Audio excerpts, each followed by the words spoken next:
আমরা জানি না বাঁচব কিনা, নেটো শেষ, জ্বালানি শেষ, চারপাশে মিসাইল। এই কথাগুলো কোনো সিনেমার সংলাপ নয়, ড্রোন হামলার মধ্যে থাকা এক সেনা কর্মকর্তার বাস্তব বার্তা। আসসালামু আলাইকুম বলে বার্তাটি শুরু হলেও প্রতিটি শব্দে ভেসে উঠেছে ভয়, অনিশ্চয়তা আর আল্লাহর উপর ভরসা। ক্যাপ্টেন আরিফ জানাচ্ছেন, এলাকায় একের পর এক ড্রোন অ্যাটাক ও বোমা বিস্ফোরণ হয়েছে।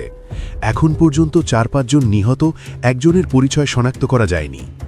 পরিস্থিতি এতটাই ভয়াবহ যে কোনো মুহূর্তে বিদ্যুৎ ও নেটওয়ার্ক সম্পূর্ণ বন্ধ হয়ে যেতে পারে। ড্রোন হামলায় একাধিক স্থানে বিস্ফোরণ, ৬ জনের প্রাণহানি, আরও কয়েকজনের অবস্থা আশঙ্কাজনক। ফুয়েল স্টেশন উড়িয়ে দেওয়া হয়েছে, জেনারেটর প্রায় বন্ধ।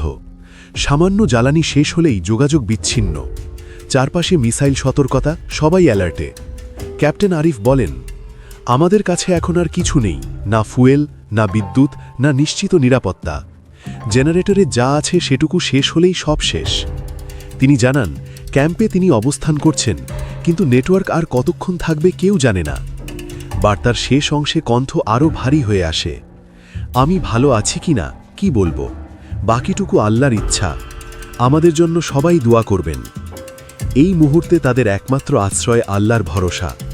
ড্রোন, বোমা, মিসাইল সব মিলিয়ে পরিস্থিতি চরম ঝুঁকিপূর্ণ।